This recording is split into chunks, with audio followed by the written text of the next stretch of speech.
আসসালামু আলাইকুম এভরিওয়ান, আশা করছি সবাই ভালো আছেন। আজকে আমি আপনাদের সাথে শেয়ার করব মসুর ডাল দিয়ে সবজি রেসিপি। ভিডিওর শুরুতে বলে দিচ্ছি, আমার ভিডিওগুলো যদি আপনাদের কাছে ভালো লেগে থাকে তাহলে লাইক কমেন্ট শেয়ার করে পাশে থাকবেন। এভাবে একবার সবজি রান্না করে খেয়ে দেখতে পারেন। এখানে সবগুলো সবজি কেটে ধুয়ে নিয়েছি। নিয়েছি 1 কাপ মসুর ডাল, 2টা আলু কুচি, 2টা পটল কুচি, 1টি গাজর কুচি, 1 কাপ পেঁপে কুচি, 2 কাপ মিষ্টি কুমড়া কুচি, আর সাথে নিয়ে নিয়েছি পুঁই শাক। এখন একটি হাঁড়িতে ডালগুলো দিয়ে 2 কাপ পানি দিয়ে সিদ্ধ করে নেব। এই তো ডালটা সিদ্ধ হয়ে গেছে, একটু নেড়ে চেড়ে দিচ্ছি। এখন কেটে রাখা সবজিগুলো দিয়ে দিচ্ছি।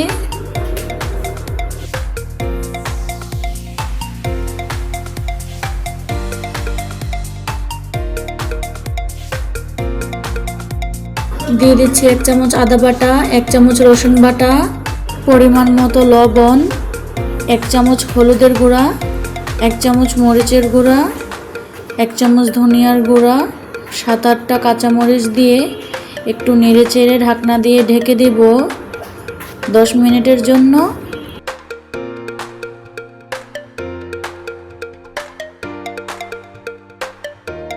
দশ মিনিট পর ঢাকনা উঠিয়ে একটু নেড়ে চেড়ে দিচ্ছি।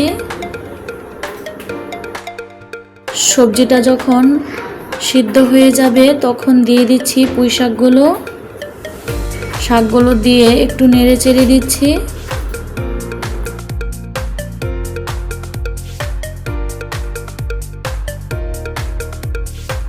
পুঁই শাকটা দিলে সবজিটা খেতে ভীষণ ভালো লাগে।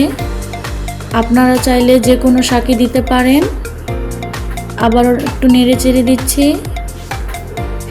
এখন একটি কড়াইতে 2টি পেঁয়াজ কুচি, 1টি রসুন কুচি, 4-5টা শুকনো মরিচ দিয়ে একটু নেড়ে চেড়ে ব্রাউন কালার করে ভেজে নিব।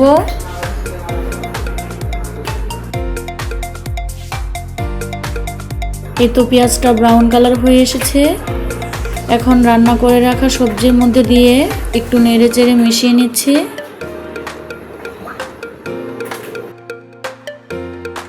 অল্প একটু ধনিয়া পাতা কুচি দিয়ে আবারও একটু নেড়ে চেড়ে 2 মিনিট রান্না করে নিব।